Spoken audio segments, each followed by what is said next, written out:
Trigger warning for racism and discrimination in the stories featured in this video. I'm not breaking any new ground by saying racism is bad, don't do racism at your D&D table. But I think something that's important to remember is that discrimination isn't exclusive to out-of-game behavior. It can also include in-game behavior and world building. Of course, tabletop RPGs are works of fiction, thus creating some disconnect between real life and in the game. However, things become problematic when players and GMs use this fantasy disconnect to promote real-life racist values while hoping to avoid criticism and social backlash. Now, for your cringe entertainment, here's some RPG horror stories for you to enjoy.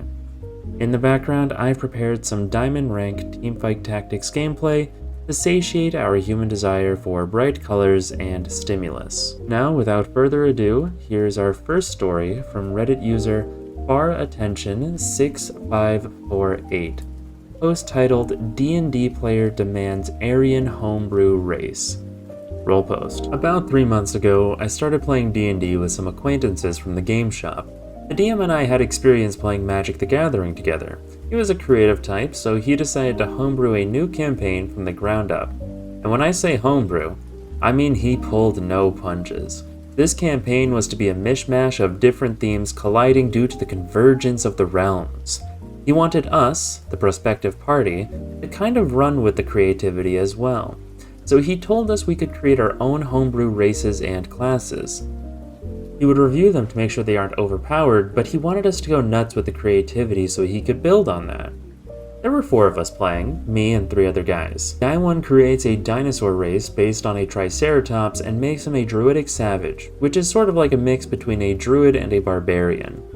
Guy 2 makes a Cthulhu spawn, which ended up being similar to a mind flayer but playable. His class was called a dimensional fiend, which is sort of like a wizard and a warlock and a cleric. Low AC, dark powers, but also a lot of healing spells thrown in. Then I made a character that was pretty much a ripoff of Spider-Man but blue-skinned and with multiple limbs. Then we have that guy. He was a guy we saw in the shop occasionally, and he was super into collecting D&D and Warhammer 40k minis. He said his race was Aryan. He then min-maxed the hell out of his racial stats in order to, in his words, quote, make the most genetically superior version of a human I can, end quote. He also homebrewed an Alpha Warrior class, which was supposed to capture the warrior spirit of a true Aryan male.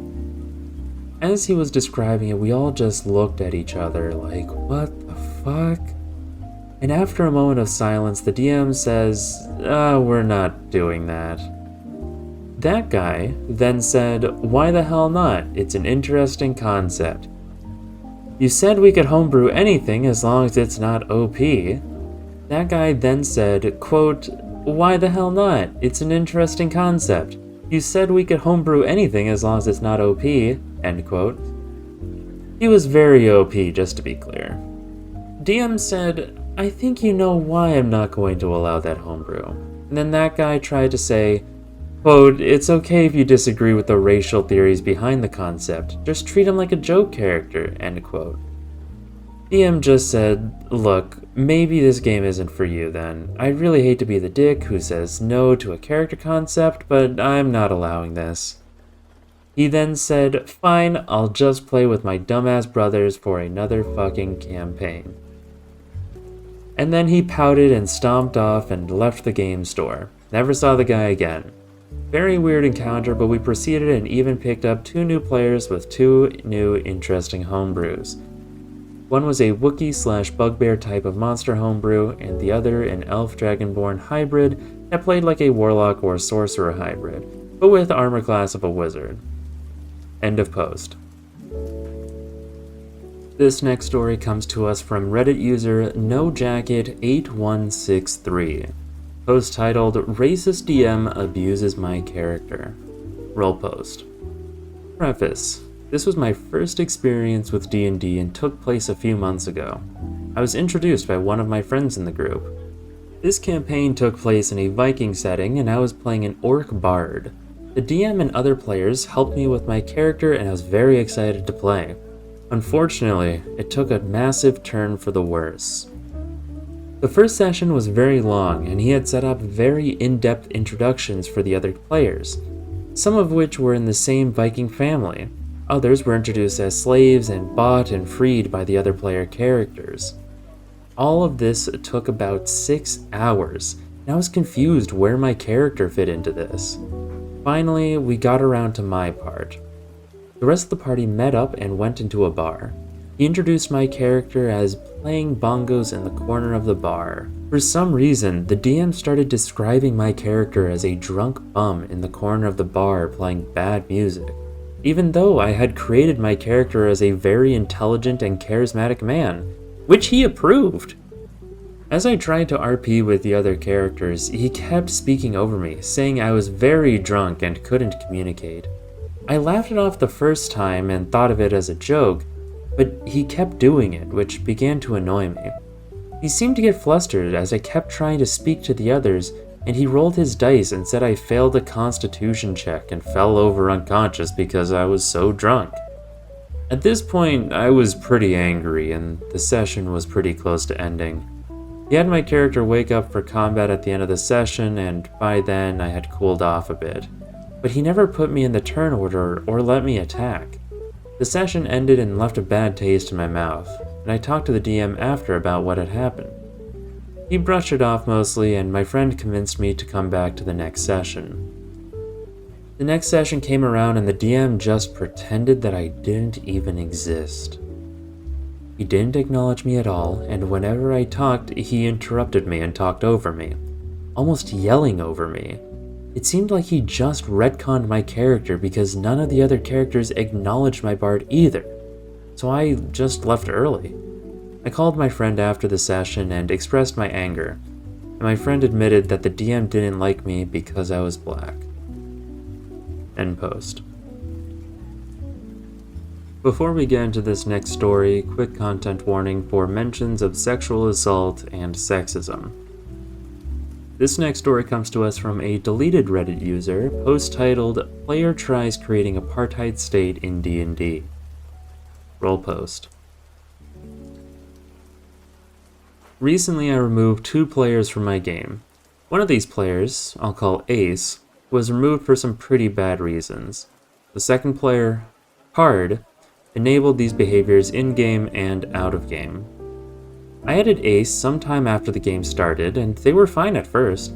They wanted racism and sexism to be a part of their character's backstory, which I allowed so long as it wasn't genuinely graphic or replicating systems of oppression. It was to be mildly implied at most. They abided by this at first, but soon started to change and add things to their backstory that I didn't approve of at all. Ace added, without informing me, a detailed description of how non-human races were literally hate-crimed and treated as hardly more than animals in the country that Ace had made up. I would have said no to this, by the way. This is a copy and paste from that section of their backstory. Quote, "These beliefs and traditions originate directly from the crown, and the closer a person moves to the capital city Undra, where the royal family lives, the worse the racism becomes. In Undra, the discrimination, segregation, and other laws mimicked apartheid. It is dangerous for non-humans to act uppity or rowdy or defiant. They are expected to know their place and act with the appropriate amount of deference and respect owed to superior humans, or else they risk punishment, either an unofficial beating, some unfortunate accident happening to them, or charges being falsified so they could be arrested. Any non-human race that looked dangerous or too exotic needed to have a patron and an openly displayed token of that patronage in order to safely walk the streets. Other folk in Undra are not offered the same protections under the law." End quote. They literally wanted me to allow a fucking apartheid state into the world in a party full of non-humans with a backstory that would have required the group to go to his home country at some point. This was one of the many things they did that were off-color. They became incredibly racist in-game and started to become borderline racist, borderline maybe an understatement, out-of-game. One example of this was how they told one of my other players, Olive, to eat her cat as a joke. Olive is Asian. She had been very open about it too. Ace feigned ignorance, but given their obsession with racism and oppression, it still came off poorly. Ace also started to act really creepy towards mostly the female PCs in the game. They had started to constantly make weirdly sexual jokes and comments, but it wasn't too off. I mean, we're all adults who can make the occasional innuendo. The point where it started getting really weird was when Ace wanted to ship characters with another player. When turned down, they started saying that the halfling-sized character was a child, despite being told in and out of character they were an adult and married, while at the same time making comments about this PC having a crush on Ace's character, and Ace being upset when the other PC didn't find their own PC attractive. They also made comments regarding racial fetishization, which I don't feel comfortable repeating, but it is what it sounds like. On top of all that, they had added a section to their backstory later on that mentioned that the twin brother that Ace's character was possessed by, and was supposed to sometimes be controlled by, was a rapist. They wanted me to let them basically play a fucking rapist while justifying why it's okay because they're, quote, just possessed, end quote. They had a lot of issues with acting like a main character and trying to control what I and others did, and often bullied or pressured people into doing/saying what they wanted, or just made it so people didn't feel comfortable role-playing as their characters. This is still bad, of course, but I feel like it comes second to the other topics that I've mentioned. I did remove them from the game. After I did, though, we found out a lot more about this person. Basically, outside of D&D, Ace is obsessed with depictions of racism, hate crimes, genocide, rape, etc. Ace is a very privileged person in real life and is not a person of color. This alone means nothing, but being able to view previous posts of theirs and seeing the content that they repost and engage with, some of which actively supports bigotry, their obsession with these topics feels a bit weird. Almost every one of their backstories for D&D graphically depicts at least one of these topics too. Literally every backstory I've seen from them has these topics. The other things we found made me and my players feel uncomfortable, and we ended up gathering a lot of examples of this behavior. Way more than what I mentioned here, but I can't add all of it in this post. It's in a document we have, but it's really long, and I'd rather a shorter version of this be put here. TLDR, player tries to play a racist, bigoted rapist character until they get removed from the campaign. End post. This next story comes to us from Reddit user Bring a Togi Back. Post titled, The Keeper of Racist Lore. Roll post. I'm fairly new when it comes to online play. I had yet to sit down with a group of people I do not know and play any kind of TTRPG with strangers. This was my first experience. I was in a Discord server, and in that server there was a Looking for Players channel. So I peeked inside and saw one that stood out for me. Call of Cthulhu 7th edition one-shot looking for 2 more players. Being a forever DM, I jumped at the chance.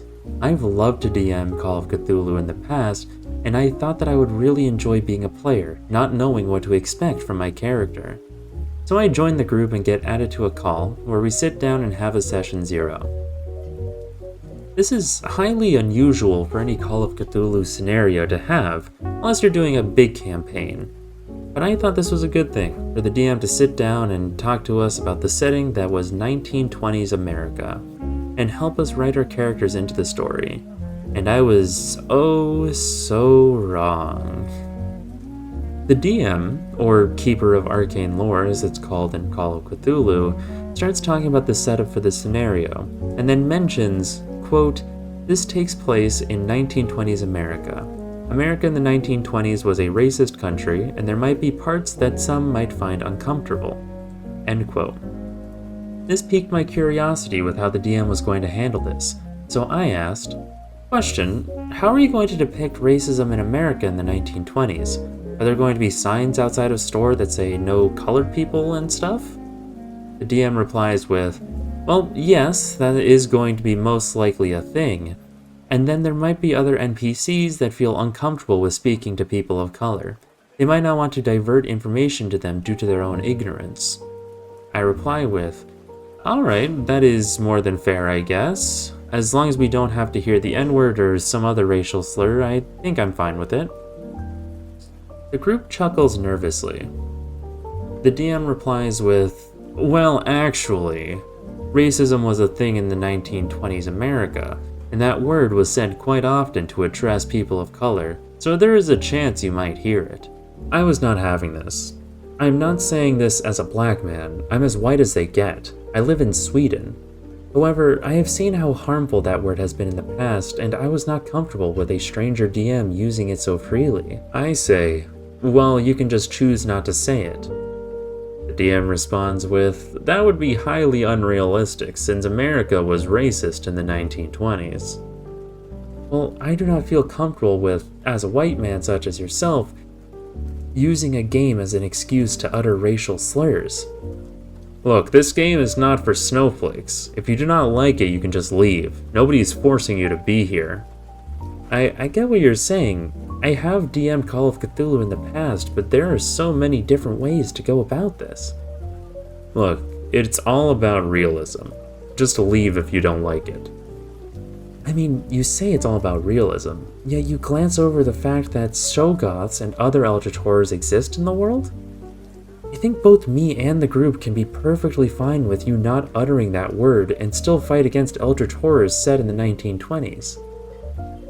The DM then sighed and kicked me out. I don't think I was being an asshole. I was merely questioning and desperately trying to make the DM not say the word. I also got contacted by 2 other players who said they had been kicked out of the group shortly after me being kicked out because they agreed with me. End post.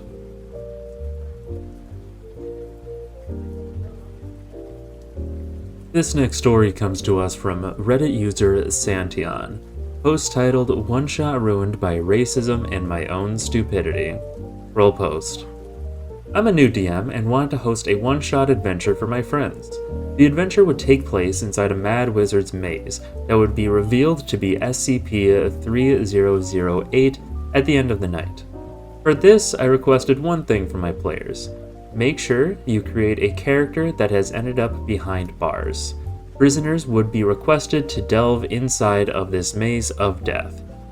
Out of my 5 players, one of them I only knew in passing. She, we'll call Sarah, was at the time dating my friend, we'll call Fred, as Fred requested her to join and I had no reason to reject. She has never played before, so I figured this would be a good chance to introduce her to TTRPGs. For the next week, I gathered everyone's character sheets, aside from Sarah's, as she wanted to surprise us on the day, with Fred reassuring me that he'll make sure her stats and equipment were correct. Huge mistake on me to let this slide. Finally, on game day, everyone gathered aside from Fred and Sarah. Giving them a message, I learned that they just forgot about the game completely, despite my reminder to the group chat the day prior. Already my second mistake.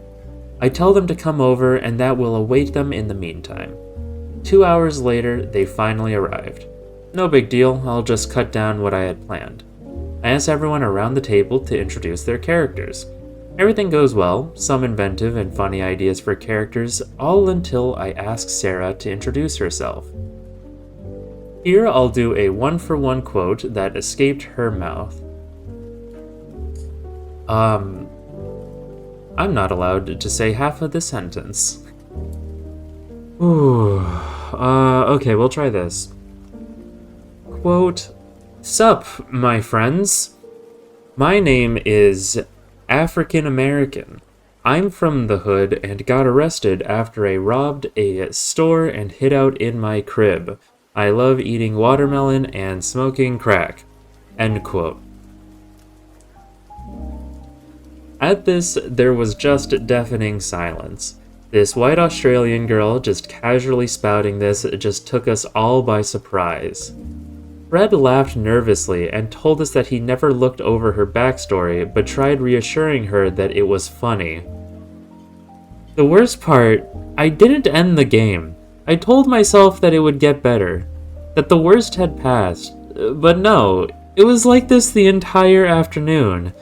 5 more painful hours of awkward interactions as Sarah continued to dig themselves a hole, calling it ironic and how South Park also makes those jokes. After the game, I kicked out both Fred and Sarah and have not spoken since. I have apologized to all of my players and have a lot of fun games since. This was a huge learning experience and not a fun one. TLDR, I invited a person I hardly knew to play with us. They then played as a racist stereotype of an African American with no shred of humility. End post. Our next story comes to us from Reddit user Most Average Joe. Post titled A DM's Offensive Races. Roll post. So talking with some friends, we realized that one of our former DMs kinda had a problem when it came to representing the fantasy races. I get that he was going for comedy with these, and I probably giggled a few times when they were first presented, but what seemed like a quirk and poor taste for these races quickly became how all of them are. Let's go through a few. Humans. Dislikes other races. So, racist. Elves. Oppressive fascists that believe in blood purity. Gnomes, based on offensive Romani stereotypes that also like to experiment on people they deem lesser. Dwarves, they seemed racist at first, which is kinda common for a dwarf trope, hating elves and stuff, but that took a big leap when they all became rapists. Yep, you heard me, they became a race of rapists. Demons, insert offensive accent, stereotype, and degenerate actions here. This might seem obvious, but it often involved doing things to kids because of edginess. In isolation, these were barely noticeable. Over time, they really built up. Every interaction became just plain offensive as these fantasy races warped into their new forms. This has turned out to be less of a story and more of a mini-rant, but imagine playing a campaign and the most civil interactions are those against monsters, because every time we entered a town, we had to deal with the above. Edit. Just pointing out extra things of importance, mostly stuff that keeps cropping up in the comments. 1. I am mixed race. I have seen what racism looks like IRL, aimed at me and my family. I don't need to be told what racism looks like in a real scenario. If it was presented like a real scenario, then it would not be so bad, but it was everyone being overtly racist and offensive to everyone else. Also, I have been informed by the other players that the gnomes were also Jewish stereotypes as well as the above. Also, when I say he used these stereotypes, these were for every single member of that race. Not for a few, but for the whole race. Also removed a slur in the core texts. End post.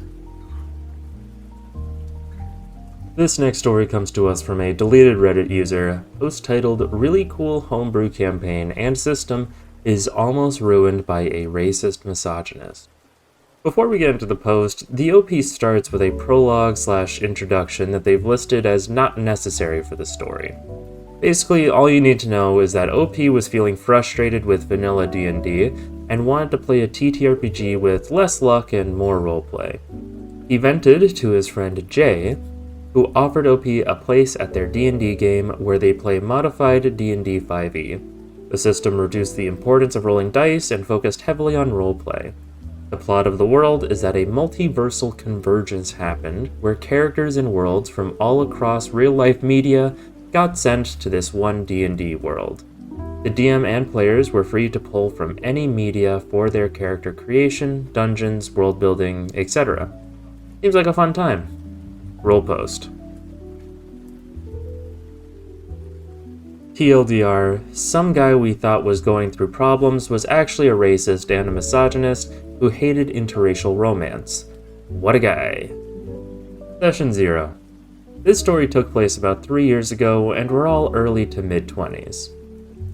I went to Jay's house, and there were 6 of us in total. Names have been changed, blah blah blah. Myself, 20s, a Jedi Knight that was just traveling the galaxy, named Za Tythos. My friend, Jay, the DM. Millie, a girl who went to our college, Played a homebrew orc girl from a Wakanda-esque planet where orcs are the dominant species. Dope-ass magitech and all. Named Kali. Tyler, a fit guy that my buddy knew from work. Playing a Jonin ninja from Naruto's village hidden in the clouds, specializing in lightning and genjutsu. Named Koga. Allison, Tyler's girlfriend. Playing a succubi character in the vein of Morrigan from Darkstalkers, who allowed herself to be summoned because her homeworld was too boring. Named simply Love. And Max. Oh god, Max. A homebrew technopath who calls himself a, quote, no sapien, end quote, from a post-apocalyptic world where humans must purify themselves in order to survive under the planet's harsh conditions. Named Turo. He went into exuberant detail on his character's backstory, the mechanics of his powers, and how he has a bigger role in all of this than the rest of us. It didn't quite feel like main character syndrome, but it felt condescending nonetheless. He was the only real homebrew since Kali was, at her core, a run-of-the-mill orc who had vibranium weapons, essentially. So we begin by introducing ourselves and our characters' backstories, etc. Max almost immediately seemed dismissive and not at all interested in what the others were saying. He openly called Tyler characters Koga, the weeb one, and Allison's character Love, delicious. Like, dude, talk about lacking self-awareness. Also, we're playing D&D. You're not standing on much of a high ground over weebs, man. When it comes to Max's turn, he took a solid 30 minutes. We were all listening politely, but had to occasionally nudge him to speed him up. He would simply grimace and say, "I'm almost done," and then take 10 more minutes. I went last, but as soon as I said I was a Jedi, I got a resounding, "Wow, cool, man," and a dead monotone from Max. Like, am I crazy or was he sabotaging himself on purpose? Did he have a vendetta against Star Wars? I thought nothing of it and we moved along. Session 1. When we finally start, we are told by our robotic assistant that we have to split up into 2 teams. One team of 2 to find a talisman on another planet, and the other team of 3 to go battle the first champion of evil. Zahn opted to go with Kali to the rural jungle planet. All goes well and we have interesting banter along the way. Now, I knew Millie beforehand and she's a nice person, so our character's chemistry just clicked. Eventually we have our first fight with a Blitz demon from Devil May Cry, and because Jedi aren't too physically imposing, at least in the films, I thought it would be fair to give Zahn a 1 in all physical stats, but could amp with the Force to make it a 2. This would count as my Adeptedness modifier. I was thrown down and Kali smashed said monster aside thanks to her natural 3 in strength. My character was grateful, but Max of course had to say, "Come on man, you need to be saving her ass." I was sitting next to him at the table, so only I heard it, but I was still boggled by the seemingly blatant sexism. As the fight progressed, the Blitz shot a bolt of lightning which Zahn caught with his palm and redirected back, causing the monster to explode. "What? Jedi can't do that!" We were kind of taken aback for a moment when Tyler spoke up before I did. Yeah, they can." I wasn't sure if I was more surprised by Tyler leaping to my defense, and with evidence, or Max's brazen, confident ignorance. Either way, Max just sort of slumped into his chair with a huff. Okay then. Zahn and Kali find the talisman and gain a little more respect for each other after the battle. I could see that my buddy DM was setting up a romance between them and Millie, and I dug it, so it was cool. We swap over to the other party afterwards and they battle a character named August from Asura's Wrath. I didn't play the game, but oh boy, am I thankful for the stat equalization rule. During the fight, Tyler and Allison do awesome combo attacks like using Koga's lightning to amplify Love's magic missiles. It was cool to see the characters act in sync with one another. Meanwhile, Max's character, Tyrell, just went, "Hit the things until it dies" route. I couldn't help but feel ticked off. This whole system is specifically built so that you can let your imagination run wild with little concern for things like permadeath. So why are you wasting it on a bland approach to combat? And he was a technopath. Use technopathy. Nope. Just super strength, punches, and kicks. The battle was won and we called it a session. After that, I talked to my buddy and asked if Max was always this abrasive. He told me that Max actually rarely plays and he never said why. Regardless, I didn't like his attitude and it made the other players uncomfortable as well. Session 2. So before we picked up from our last session, I had exchanged texts with Millie telling me that she was sorry if Max was giving me a hard time. He's not normally like that, and he might just be going through something. I didn't like his behavior, but I understood. I've been there before. I let bygones be bygones and looked forward to the next session. In all honesty, Max wasn't the stereotypical that guy. He was actually well-groomed, clean, and even though I complained about his character's overly long backstory, the story he gave was still quite interesting. It's just the small things that were getting to me. As we start Session 2, Holly and Zahn are the ones who have to fight the next evil champion. We traveled to a junk waste planet and engaged with a polymorph that I don't think was from any series in particular. What was cool was what it did. The DM then asked the other players to hand over their character sheets. That way the polymorph could transform into the other characters and we would be fighting them, or at least a copy of them. Everyone at the table thought that this was a really cool idea, but Max simply responded with, "Well, that's kinda dumb. Why couldn't it have been something more interesting?" I could tell the DM was somewhat hurt by this. It's a really cool idea to see how our characters' abilities interact on the offensive whilst not forcing actual PvP. And Max is just sitting here belittling the whole thing.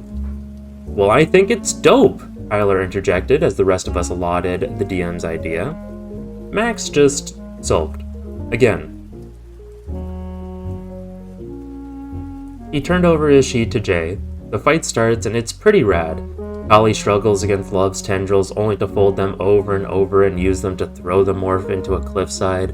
The creature morphs again into Koga and uses shadow clones only for Zahn to detect the real one via force sense and skewer the creature with his lightsaber.